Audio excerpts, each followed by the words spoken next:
నుంచి ఓటు వెయ్యరా, మన ఊరిని మార్చేదే మన ఓటురా.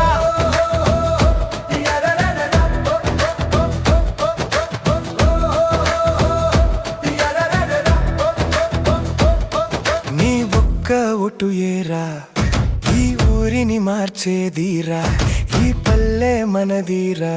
దీనికో మంచి నాయకుడే అవసరం, సత్యం కోసం నిలబడే వారికి నీవు ఓటు వెయ్యరా.